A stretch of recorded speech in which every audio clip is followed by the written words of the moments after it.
Bagata, Chico, Tangina Bamwell, Calenda Wakala, Yachingwadi, Yoi, Jingan Gongariba, Gariagutendele, Wali, Furaka, Walavana, Zatenda Havana, Diva Gariagutendele.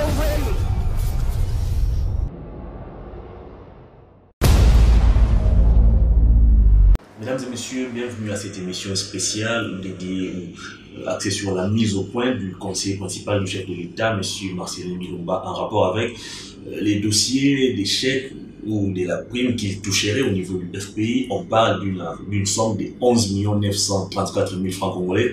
Alors, qu'est-ce qui se passe réellement dans cette affaire? Est-ce que le conseiller principal du chef de l'État est-il réellement impliqué? Il va essayer de s'expliquer autour de cette question qui défraie la chronique depuis quelques heures. Monsieur le conseiller, bienvenue à cette émission. Merci, bonsoir. Comment allez-vous? Très bien, merci. Alors, comment vous vous sentez, monsieur le conseiller, après les révélations, après ces documents, d'après ces documents qui circulent dans les réseaux sociaux, ces documents attribués à l'Inspection générale des finances qui vous accable comme bénéficiaire d'une somme de 11 934 000 francs les mois? Comment vous vous sentez après tout ça? Je me sens très bien. Je sais que les inspecteurs de l'IGF sont des professionnels. Et quand ils ont fait l'audit chez FPI, certainement qu'ils ont vu tous les éléments. Et je le vois mal comment interpréter d'une manière erronée l'information, alors que eux, ils ont l'expertise dans l'audit, dans le contrôle.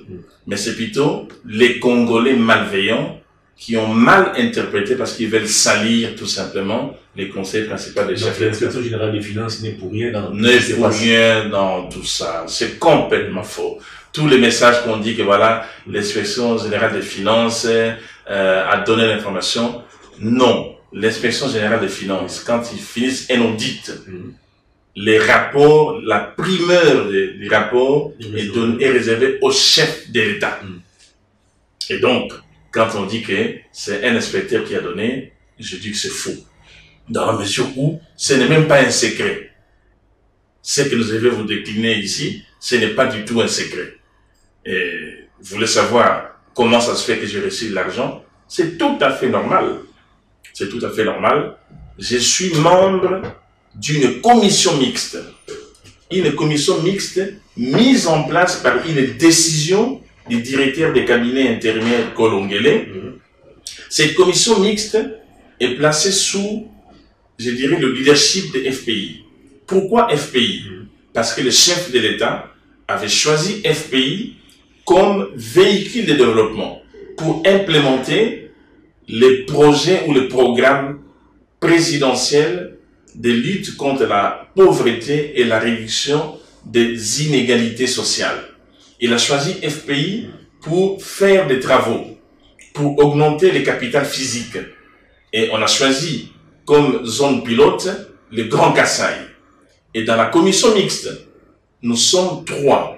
Donc moi-même et mes 2 autres collègues en charge des infrastructures juridiques et moi de l'économie et finance. Il y a 10 personnes de FPI, il y a 2 délégués du ministère de l'Industrie. Au sein de cette commission, on a fait 4 fois le voyage en Égypte, aux frais de FPI, comme l'atteste l'ordre d'émission que vous pouvez regarder sur la 2e page, c'est à charge de FPI.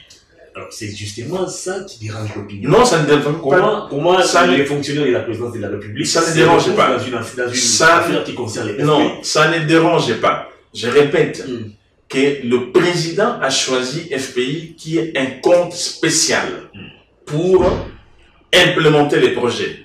Et FPI, on a fait une commission mixte, c'est-à-dire une commission mixte. Nous sommes 3 délégués de la présidence et 2 délégués du ministère de l'Industrie.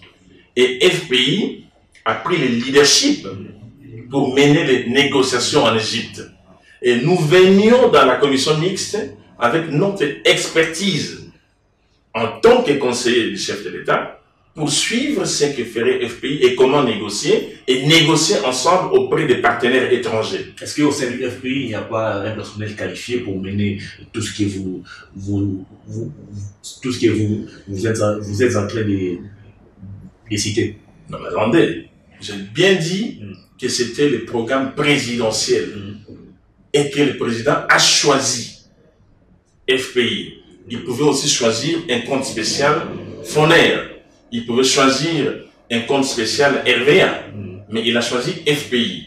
Je ne dis pas que FPI n'a pas l'expertise, mais dès lors que nous voulons, pour la transparence, ouvrir la commission, c'est pourquoi on a créé la commission mixte, de sorte que toutes les parties prenantes puissent être témoins de la manière que nous allons négocier. On n'allait pas laisser à FPI seul négocier la levée de fonds de 411 millions de dollars au nom de la République pour des projets de grande envergure.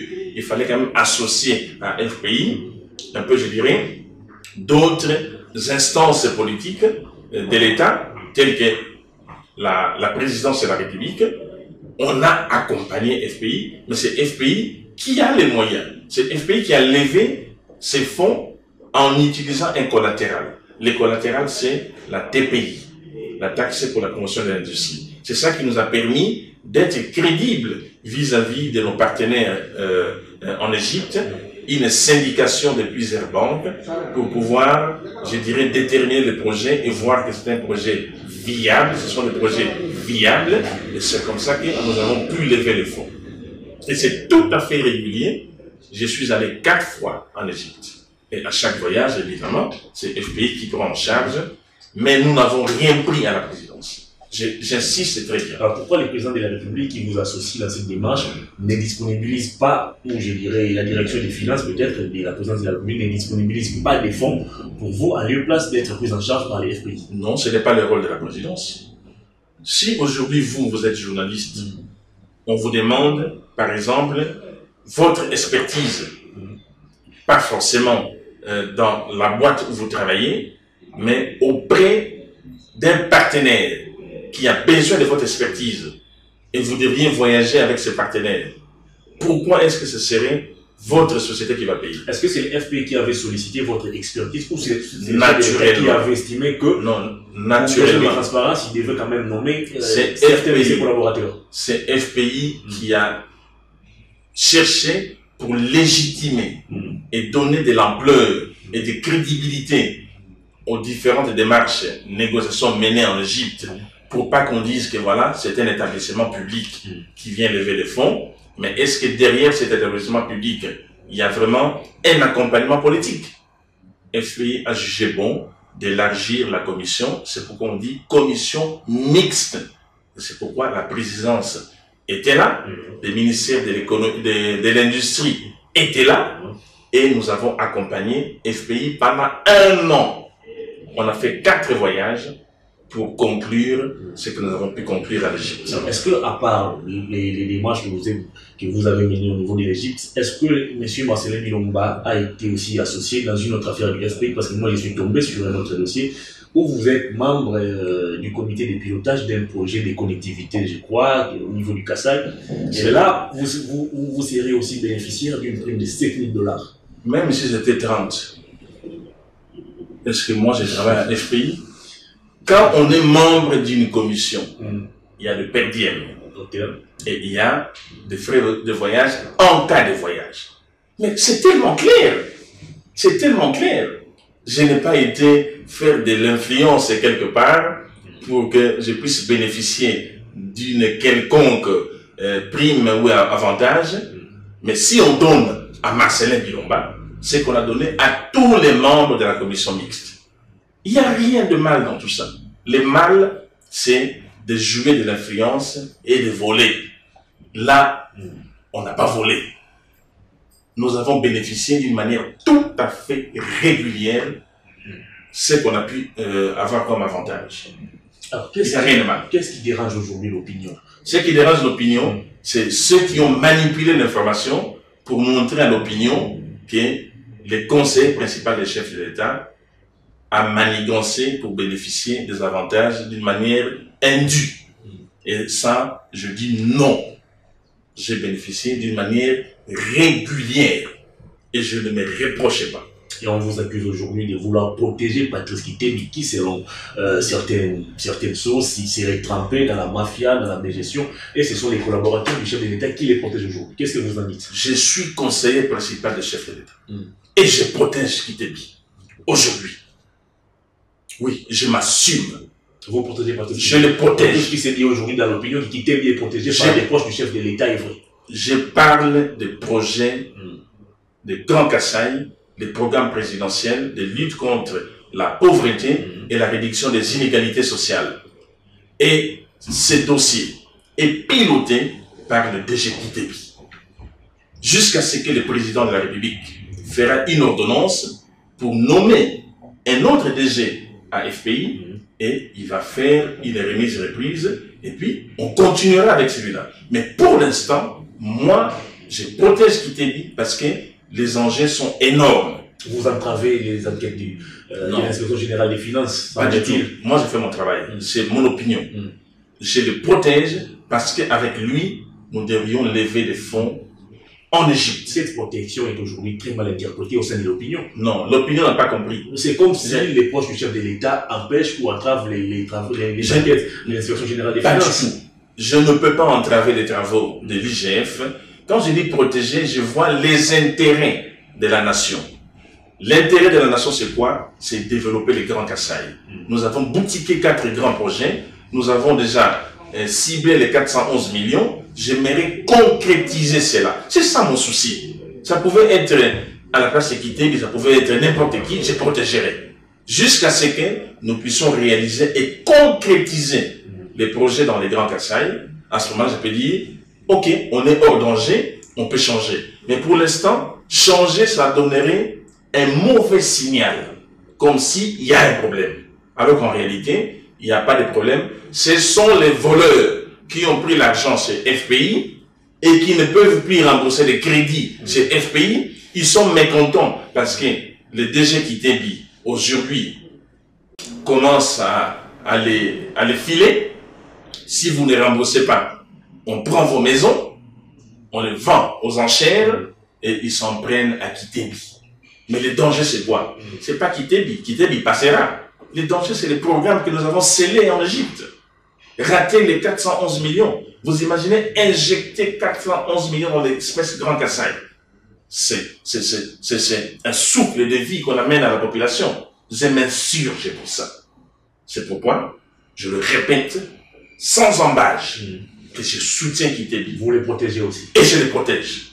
Par rapport à ce que nous faisons avec l'Égypte. Kitebi aurait mis dans sa poche pratiquement tous les collaborateurs du chef de l'État, les conseillers sur moi, non. Personne ne peut me mettre dans la poche. poche. À votre disposition les billets verts.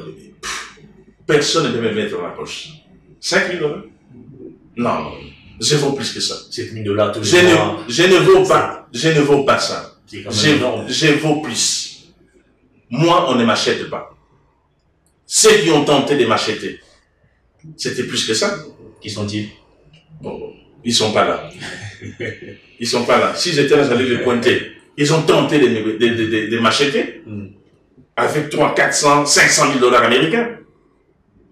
Je n'ai pas branché. Non, je suis quelqu'un d'intègre. Évidemment, on jette la pierre à une mangue mûre. Ça ne me gêne pas. Ça ne me gêne pas aujourd'hui comme vilipende. Je suis à l'aise. L'homme des noces techniques, l'homme qui est étudié à l'université où il n'y a jamais de corruption. Alors aujourd'hui, les gens sont choqués d'apprendre que vous êtes impliqué dans une affaire. Ils ne sont pas choqués. Ils sont surpris. C'est pourquoi je viens faire les démentis. Ceux-là qui ont voulu me noyer, ils se sont trompés. Et vous n'êtes pas les seuls sur la liste. Non, on n'est pas avec de moi. C'est le nom qui est mis à... Non, c'est pas pour rien. Mais moi, je suis tombé sur les dossiers où j'ai parlé du projet Kasaï là. Vous êtes 21 sur la liste. Il y a même le professeur Bernard Kolongele qui est là. Il y a le conseiller David Moukéba, vous êtes 21. Alors pourquoi c'est Marcelin Milomba qui est mis en avant-plan? Je suis mis en avant-plan pour la seule et bonne raison. Je suis qu'un petit collatéral. Le vrai dégât qu'on veut faire, c'est noyer FPI, discréditer Kitebi, et le collatéral, ce n'est pas ceux-là qui combattent Kitebi qui me combattent. C'est d'autres personnes qui sont tombés sur l'information, ils disent c'est l'occasion ou jamais d'avoir le conseil principal. Mais là, ils sont mal tombés. Aujourd'hui, il y a des voix qui s'élèvent pour exiger ou demander au chef de l'État de nettoyer son cabinet. Vous, ses collaborateurs, il peut nettoyer. Je discrédite sur son travail. Il peut nettoyer son cabinet. Le président parle de l'état des droits, mais par contre, ses collaborateurs se comportent à des hommes vraiment... Il peut nettoyer son cabinet de la manière que je suis entré. Je sortirai de la même manière, la tête haute, que je ne serai jamais trempé dans une histoire. Et je le répète, droit dans le jeu, je vous dis que je n'ai rien trempé, pas de manigance, je n'ai pas bénéficié d'une manière indue de quelque chose. Tout ce que j'ai fait, c'est dans la légalité, à partir d'une décision signée par le directeur des cabinets du chef de l'État. Donc, dire que j'ai pris de l'argent, de FPI, frauduleusement. 11 millions 934 000 francs. Il y en a même qui ont dit que c'était des dollars américains. 11 millions de dollars américains. Vous imaginez? Non, non. C'est de la plaisanterie. C'est une perte du temps pour la République. Parce que le plus important, comme je viens de vous le dire, les 411 millions que nous avons levés, ça ne me bénéficie pas à moi, à ma famille. Ça bénéficie au peuple congolais et surtout dans l'espace Grand Kasaï. Et pour moi, c'est une fierté. Parce que ce peuple a besoin aussi de développement. Alors, est-ce qu'à ce jour, vous continuez de les toucher, ces 11 millions de francs? Si oui, vous les touchez en quelle qualité? Les 11 millions 900 et quelques là, ça représente les frais de voyage. Est-ce qu'on voyage tous les jours? Je suis allé 4 fois. Je suis allé 4 fois. Alors, dire que on me donne 11 millions 913 000 et tout ça tout le temps. 934 000 bon, tous les mois. Écoutez, prouvez-le. Et de l'autre, vous avez 7 000 $ pour les projets des collectivités Kasaï, je crois. Enfin, écoutez, j'ai volé. La manière qu'on dit, ce n'est pas ça. Avec l'éclaircissement que je vais te donner, pour justifier que, avec les documents que vous avez en main. Mais l'information qu'on donne à l'opinion, c'est pour jeter un discrédit sur moi. Et je dis que non, ils se sont trompés. Surtout que on va toujours se rappeler que M. Marcelin, ils veulent ma tête. Là où il n'y a pas la corruption. Non, ils veulent ma tête. Lorsqu'on apprend qu'il est lui-même trempé dans l'affaire, ça apparente la corruption. Est-ce que dire quelque chose, est-ce que dire quelque chose sur quelqu'un, c'est forcément vrai? C'est pas forcément vrai. Si nous étions en procès, c'est pas parce que j'avais dit et que ça s'est limité là. Un procès devant le pénal. Il y a un débat contradictoire. N'est-ce pas? Et c'est par la fin qu'on détermine si on est libre, donc acquitté, ou bien si on est trempé, mais on reste en prison. Ceux-là qui pensent que j'ai trempé, qu'ils se sentent libres de saisir les cours des tribunaux, que j'ai volé, que j'ai eu ça d'une manière indue, et qu'on puisse m'interpeller. Je suis prêt. Je n'attends que ça. Mais ce n'est pas ça. Donc vous êtes prêt aujourd'hui à répondre même à l'invitation de la justice pour vous expliquer. Tel que je vous le dis. Ceux-là qui estiment que j'ai eu ça de manière indue, ils n'ont qu'à saisir les cours des tribunaux. Je les invite. On est dans un état de droit. On n'incrimine pas quelqu'un quand on ne l'a pas entendu sur PV et puis décider s'il est coupable ou s'il est, il est libre. Je suis tout à fait disposé.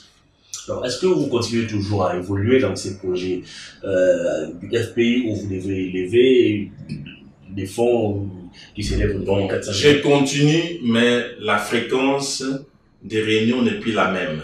Pourquoi? Parce que nous avons déjà levé des fonds. Nous attendons la disponibilité des chefs de l'État pour prévoir sa descente dans les Kasaï afin réellement de couper les ribbons de début des travaux. Et les Égyptiens viendront, et les sous-traitants seront recrutés et les travaux vont démarrer parce qu'on a les projets de la route Moujmaï-Kananga long de 186 km, une route à péage.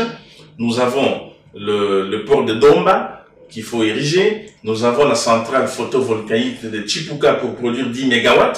Et nous avons le centre de traitement d'eau de Lukelenge pour produire 60 000 mètres cubes d'eau par jour. Voilà les 4 projets phares que nous allons développer avec ces fonds que nous avons levés en Égypte. Et c'est quand on aura démarré les travaux, là maintenant je pense que les comités de pilotage seront en retrait et c'est le bureau de contrôle qui fera le suivi de ce que les entrepreneurs feront. Et puis nous allons attendre l'inauguration de ces ouvrages et ce serait la fin de ce comité. Est-ce que après tout ce qu'on voit actuellement comme révélation, les accusations portées contre vous, est-ce que le conseiller Marcelin Milomba est toujours en odeur de sécurité avec les chefs de l'État? Est-ce que je suis condamné, pointé, que j'ai pris de l'argent? Il y a clameur public? Non, il n'y a pas. Le public est manipulé par les gens qui veulent noyer Marcelin Milomba. Mais ils ne vont pas y arriver. Pour la simple raison. Pourquoi on va chercher à noyer Marcelin Milomba? Parce qu'il fait mal. Il fait mal à qui? Il pointe les voleurs. J'ai pointé le voleur. Mais moi, j'ai pointé le voleur. C'est ça qui fait mal. Je ne suis pas dans l'ensemble des petits cercles de gens qui manipulent des choses pour voler. Je dénonce. Moi, je dénonce. Et ça ne plaît pas. Vous dénoncez aujourd'hui, on vous dénonce. Non, mais on ne m'a pas dénoncé. Ils ont cherché à m'incriminer. Mais vous avez des preuves en main. Donc, écoutez, c'est très facile. C'est très facile. Hein? On me donne l'argent pour faire les voyages, ça veut dire que j'ai volé? Non, soyons sérieux. Soyons sérieux. Je pense qu'ils perdent leur temps. Ils perdent leur temps, ils ont frappé à côté et je ne suis pas ébranlé.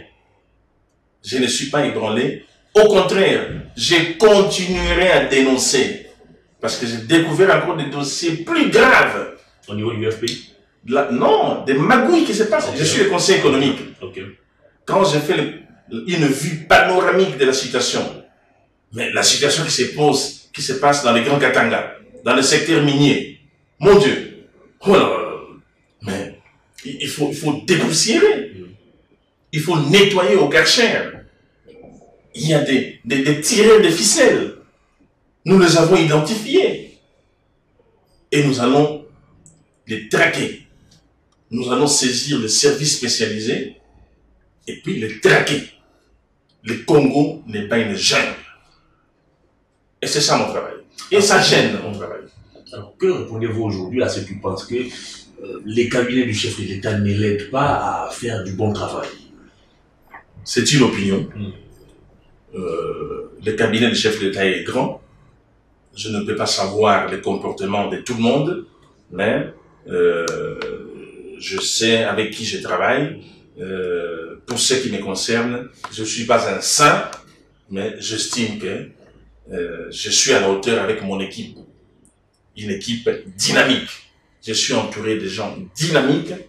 Nous formons un team qui est à la hauteur de répondre aux aspirations et répondre aux devoirs que le chef de l'État nous a donnés, et puis renseigner la hiérarchie de tous les problèmes liés au secteur économique et financier afin de pouvoir donner les outils au chef de l'État d'assurer une bonne gouvernance financière. Alors, nous sommes arrivés pratiquement à la fin de cette émission spéciale qui était consacrée à votre mise au point. Comment comptez-vous aujourd'hui étouffer ces révélations qui vous accablent aujourd'hui? Je n'ai pas besoin d'étouffer. Ma déclaration vaut son pesant d'or pour montrer que c'est un coup d'épée dans l'eau et qu'il y a rien. Ça vous dérange nullement? Ça pas du tout. Pourquoi ça me dérangerait? Les conseillers ne se sentent pas affectés? Pas du tout. Je ne suis pas affecté, je ne suis pas ébranlé. On jette la pierre à une mangue mûre. Et que, pour moi, c'est un coup d'épée dans l'eau. Et je continuerai à traquer les voleurs. Je ne veux pas reculer, je ne veux pas négocier avec les voleurs. Et c'est ça qu'il faut pour Est-ce que ces voleurs ont besoin de négocier avec vous? Oui, parce qu'ils sont toujours prêts à m'adouer. Ils sont toujours prêts à m'adouer pour que vous puissiez fermer les yeux. Je ne marche pas. Alors, selon... Je ne marche pas. Vous avez... Les conseillers Milomba pas été approchés par Patrice Kitébi? Pas du tout. Ça reprocherait des... Non. Je reconnais au DG Kitebi dans ce que moi j'ai fait avec lui. Les restes, je ne connais pas. Dans ce que moi j'ai fait avec lui, dans les négociations que nous avons menées en Égypte, c'est quelqu'un de dynamique. Et ça, je le reconnais. Quand on est intellectuel, il faut reconnaître le mérite des autres. Mais les autres choses, je ne connais pas. Mais ce que moi j'ai fait avec lui, je le félicite. C'est un bon négociateur, il est excellent, c'est un économiste en tout cas de la première classe, et pour moi, c'est une référence. Donc, je ne pourrais pas jeter le probe sur une telle personnalité, mais sur tous les autres aspects, je ne connais pas. Moi, je me déclare de ce que je sais. Vous vous limitez seulement au projet qui vous a conduit en Égypte. En Égypte, il est les restes ne vous intéressent pas. Non, les restes, je n'ai pas d'éléments d'appréciation. Je ne peux rien dire. Je peux rien dire. Comment est-ce que je peux juger d'une manière objective si vous n'avez pas des éléments? Mais le projet de Grand Kasaï, pendant 1 an, nous avons travaillé avec ces messieurs. C'est là où moi, je l'apprécie. Très bien, nous sommes arrivés pratiquement à la fin de cette émission. Monsieur le conseiller, en 1 minute, la caméra est là devant vous. Quel est le message que vous pouvez adresser aujourd'hui à tous ces Congolais qui ont été peut-être choqués par des révélations qui vous accablent aujourd'hui? Je dirais à mes compatriotes, mes frères et sœurs, que oui, on a véhiculé l'information pour vilipender mon nom. Je n'y suis pour rien. Tout se passe dans le respect, je dirais, des dispositions, des règles administratives. Je n'ai rien pris d'une manière illégale. Je suis membre d'une commission mixte. J'ai eu à voyager 4 fois en Égypte aux frais des FPI, ce qui est tout à fait normal parce que la commission mixte a défini les règles et que malheureusement, ceux qui veulent me vilipender, ils voulaient tout simplement me noyer en parlant très haut. Ce n'est pas d'aujourd'hui, ça date de plusieurs jours, mais je attendais le moment pour pouvoir réagir. Les messages que je donne, que ne vous fiez pas toujours aux informations qu'on donne pour noyer les autres. Je suis votre humble serviteur et je continuerai à lutter contre les antivaleurs. Et ça fait mal aux autres, je comprends, mais je ne changerai pas. Je resterai le même. Merci beaucoup. Monsieur le conseiller, merci de votre disponibilité. Merci beaucoup. Je rappelle ici que vous êtes conseiller principal du chef de l'État en charge des questions économiques et finances. Merci beaucoup. Et je rappelle aussi que vous êtes Congolais des pères et des mères. Exactement. Très bien.